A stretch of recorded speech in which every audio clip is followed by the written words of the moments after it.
बुलंदशहर में पूर्व विधायक प्रत्याशी जियाउर रहमान के नेतृत्व में कांग्रेस समर्थकों ने राहुल गांधी के आह्वान पर भारत जोड़ो न्याय यात्रा का आयोजन किया। लोगों ने रैली का जगह जगह फूल मालाओं तथा फूल वर्षा कर स्वागत किया। इस यात्रा में मौजूद कांग्रेस लोकसभा प्रत्याशी शिवराम वाल्मीकि ने जमकर बीजेपी सांसद पर टिप्पणी की। उन्होंने कहा कि प्रधानमंत्री नरेंद्र मोदी जी के क्षेत्र में आगमन पर बीजेपी सांसद का बायकॉट किया गया। क्षेत्र की जनता बीजेपी सांसद से नाराज है। बीजेपी सांसद ने क्षेत्र के लिए कुछ भी कार्य नहीं किया है और उन्होंने कहा कि इस बार क्षेत्र की जनता तथा युवा कांग्रेस प्रत्याशी को भारी बहुमत से विजयी बनाएंगे। यह भारत जोड़ो न्याय यात्रा गरीब, बेसहाय, बेरोजगार, शोषित महिलाओं को न्याय दिलाने के लिए निकाली जा रही है और पूरे भारत में इसी तरह की रैलियां निकाली जाएंगी। मेरा नाम शिवराम सिंह है। सर, आप लोकसभा बुलंदशहर से सांसद की टिकट मांग रहे हैं। सर, किन मुद्दों का टिकट मांग रहे हैं, क्या मुद्दे रहेंगे आपके? देखिए, मुद्दे ये है कि यहाँ पर जो आज तक पिछले वर्षों में जो सांसद महोदय रहे हैं, उन्होंने बुलंदशहर लोकसभा पे कोई काम ही नहीं किया। भारतीय जनता पार्टी के जो भी सांसद महोदय रहे हैं, गाँव से लेकर खेतों तक, खेतों से लेकर शहरों तक कोई काम नहीं हुआ। कोई विकास की यहाँ कोई बात ही नहीं है। अभी तत्काल यहाँ मोदी साहब आए, योगी साहब की मीटिंग थी, वहाँ जब सांसद महोदय खड़े हुए तो वहीं के लोगों ने ही, भारतीय जनता पार्टी के लोगों ने ही जब विकास की बात आई तो उनका वॉकआउट किया। ये रैली में वहाँ प्रतीक था इस चीज का।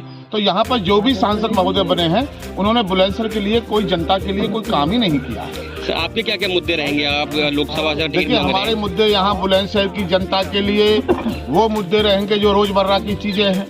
युवाओं के लिए रहेंगे, महिलाओं के लिए रहेंगे, स्वास्थ्य के लिए रहेंगे, बैंकों के लिए रहेंगे, स्कूल के लिए रहेंगे, दलित, SC, ST, OBC किसानों के बच्चों के वजीफा की बात होगी।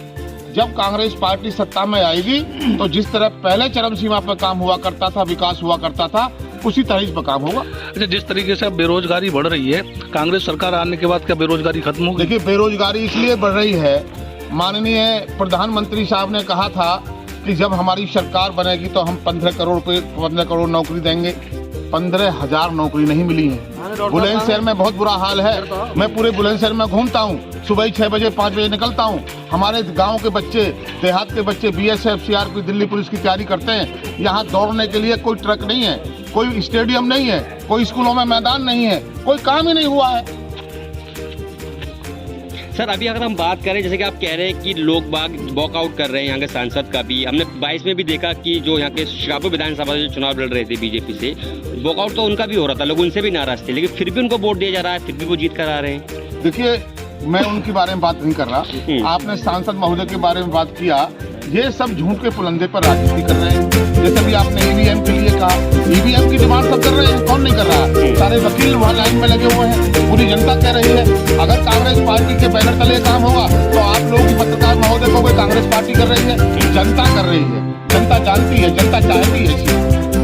सर, आपके 5 प्योर मुद्दे क्या रहेंगे जिनका आप चुनाव लड़ने की तैयारी कर रहे हैं? देखिए, हमारे 5 मुद्दे रहेंगे। सबसे पहले हमारा बेरोजगारी पर रहेगा। बुलंदशहर में इंडस्ट्रियल एरिया नहीं है, केवल सिकंदराबाद के अलावा कहीं है ही नहीं। उस पर हमारा मुद्दा रहेगा। इंडस्ट्री आएगी तो वहाँ रोजगार मिलेगा। सर, ये जो आपने रैली निकाली, ये रैली नहीं है, ये हमारी भारत जोड़ो न्याय यात्रा है। तो हमारे नेता जननायक माननीय राहुल गांधी जी हैं, जो मणिपुर से लेकर महाराष्ट्र तक जो भारत जोड़ो न्याय यात्रा निकाल रहे हैं, उनके समर्थन में हमने ये यात्रा निकाली है। और ये यात्रा वो क्यों निकाल रहे हैं? ये जो सरकार आज केंद्र में बैठी है और ये स्टेट में जितने भी जो सरकारें भाजपा की चल रही हैं, वो देश को तोड़ने का, देश को बेचने का काम कर रही हैं। और यहाँ किसानों को, मजदूरों को, महिलाओं को कोई न्याय नहीं मिल रहा है। किसान और परेशान होता जा रहा है, महिलाओं पर अत्याचार बढ़ रहे हैं, नौजवानों को रोजगार नहीं मिल रहे हैं, महंगाई चरम पर है, बेरोजगारी 45 साल के उच्चतम स्तर पर है बेरोजगारी दर। तो इन सब चीज़ों को लेकर हमारे नेता जो यात्रा निकाल रहे हैं, उनके समर्थन में हमने ये जनपदीय यात्रा निकाली है। कि हमारी 26 तारीख से ब्लॉक स्तर की यात्रा है, जिसको हम कल हमारा समापन जिला स्तर पर होगा। इसाना से शुरू हुई थी और अनूप शहर, सिपाही, सिकंदराबाद और आज ये हमारी महासूर और शिकारपुर और अब सताजी में आने वाले समय में इस न्याय यात्रा से पार्टी को क्या फायदा होने वाला है? देखिए, हम फायदे के लिए राजनीति नहीं करते हैं, हम जनता के लिए राजनीति, जनता के मुद्दे हैं जब जनता को ये काम नहीं, ये सरकार ये सहूलियतें नहीं दे पा रही है, तो हमारा काम है कि उनको ये न्याय दिलाना। हम इसमें नफा नुकसान की राजनीति नहीं करते। सर बीजेपी तो कह रही है कि मोदी जी का डंका बज रहा है, आप कह रहे हैं कि न्याय यात्रा निकाल अब रहे हैं। बीजेपी कह रही है डंका बज रहा है, तो ये बीजेपी के डंका बज रहा है, तो इसमें हम क्या कह सकते हैं? हम तो अपना काम कर रहे हैं, ये हमारा काम है, वो उनका काम है, वो तोड़ने का काम कर रहे हैं। वो किसानों के साथ क्या व्यवहार हो रहा है, महिलाओं के साथ क्या व्यवहार हो रहा है, नौजवानों के रोजगार खत्म हो गए हैं, वो उनका काम कर रहे हैं। देश की सीमाएं सुरक्षित नहीं है, वो उनका काम कर रहे हैं। इसमें भी डंका बज रहा है तो बज रहा है, हम अपना काम कर रहे हैं। सर दिल्ली में सुप्रीम कोर्ट के जो वकील हैं आज के ईवीएम को लेकर के बहुत प्रोटेस्ट कर रहे हैं, तो आप ईवीएम पे क्या कहना चाहेंगे? देखिए, ईवीएम का अगर मुद्दा कहीं से उठ रहा है तो फिर उसमें दिक्कत क्या है? क्यों नहीं उसको, जब जिस देश ने ये ईवीएम बनाई है, जब वहाँ भी कागज पे चुनाव है, बैलेट पे चुनाव है, तो फिर यहाँ ऐसी जिद क्या है? जब ये कोई सवाल है तो उसको खत्म कर दिया जाना चाहिए। सर जब वहाँ के सुप्रीम कोर्ट के वकील भी बैठ रहे हैं वहाँ पर धरने पर, आप भी उसके खिलाफ हैं, तो आप लोग सड़कों पे क्यों नहीं आते ईवीएम के हम तो खिलाफ? हमेशा से कह रहे हैं, हमारा तो अभी ये अभी हमारी पार्टी ने मुद्दा उठाया कि भाई जो ईवीएम में जो वीवीपैट से पर्ची निकलती है, कुछ भी ना करो तो कम से कम उस पर्ची को ही बैलेट मान लो और उसकी भी साथ में गिनती करा दो।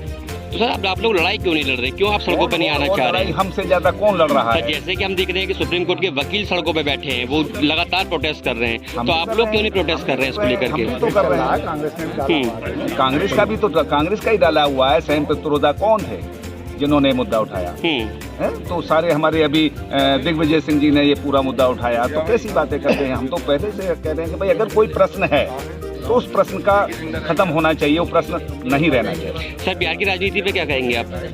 बिहार की राजनीति, अब मैं क्या कहूँ, आप दुनिया कह रही है कि जो दो गिरगिट थे वो कभी, आप समझ सकते हो मैं से क्या कहना चाह रहा हूँ। उन्होंने आए थे और वो गिरगिट कभी आते हैं, कभी फिर वो उनमें समझौता होता है, कभी सरकारें बनती हैं। तो आज से नहीं है, वो नीतीश जी को भी सब जानते हैं और भाजपा को भी सब जानते हैं, वो कब किस दल को तोड़ने का काम करे, कब किसको अपने साथ ला। तब एक बार अमित शाह जी ने कहा था, याद है, कि अब इनकी कभी जिंदगी में एंट्री नहीं होगी, और नीतीश जी ने भी कहा था कि मर जाऊंगा लेकिन उधर नहीं जाऊंगा।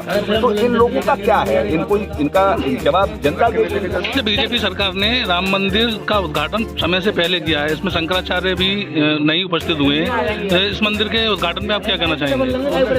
देखिए, शंकराचार्य जी कह रहे हैं, आप भी कह रहे हैं और हम भी कह रहे हैं, भाई मंदिर बने, इसमें किसी को कोई ऐतराज नहीं है। हाई सुप्रीम कोर्ट के आदेश के अनुसार बन रहा है, इनका कोई उसमें ऐसा योगदान तो नहीं। अब ये राजनीतिक लाभ लेने के लिए इन्होंने समय से पहले उद्घाटन किया है, और इसमें कोई शुभ, मतलब अगर मैं उस पे आऊँ, शंकराचार्य जी की बातों पर आऊँ, कि जब तक पूरा मंदिर ना हो, जब तक शरीर पूरा ना हो, उसमें आत्मा कैसे डाली जा सकती है? अब इन्होंने वो भी काम कर दिया, तो सब कुछ करने के लिए थे। सर एक सवाल और था कि लगातार हम देख रहे हैं क्या इंडिया गठबंधन कमजोर होता जा रहा है? देखिए, हमारा गठबंधन जनता से है, और इंडिया नाम उसका ऐसे ही नहीं रखा गया है। इंडिया की जनता से हमारा गठबंधन है, और गठबंधन हमारे साथ है, लोग हमारे साथ है। आज आपने यात्रा में देखा होगा किस तरह का माहौल था, कितना जोश था, तो ये सारा सब कुछ राहुल जी के साथ है। अच्छा, इस यात्रा से अभी तक लोगों को कितना लाभ प्राप्त हुआ है? लोगों को लाभ प्राप्त हुआ है ये तो लोग बताएंगे। हमारा काम है उनके मुद्दे उठाना, हमारा काम है उनकी बातें सरकार के जो सुन नहीं रही है, जो संसद में नहीं बोलने दे रही है, जो सड़कों पर नहीं बोलने दे रही है, उनको हम इस माध्यम से सरकार को भी आँख नाक कान खोलने के लिए कहें और जनता को जागरूक होने के लिए। सर एक सवाल और आपसे था कि क्या कांग्रेस को कांग्रेस के लोग ही कमजोर कर रहे हैं? क्योंकि हम लगातार देखते हैं कि आचार्य प्रमोद कृष्णन लगातार सरकार के कांग्रेस के खिलाफ भी बोल रहे हैं, वो लगातार वो ट्विटर पे लिख रहे हैं चीजों को। ये उनका व्यक्तिगत काम है, इसमें हम कुछ नहीं बोल सकते।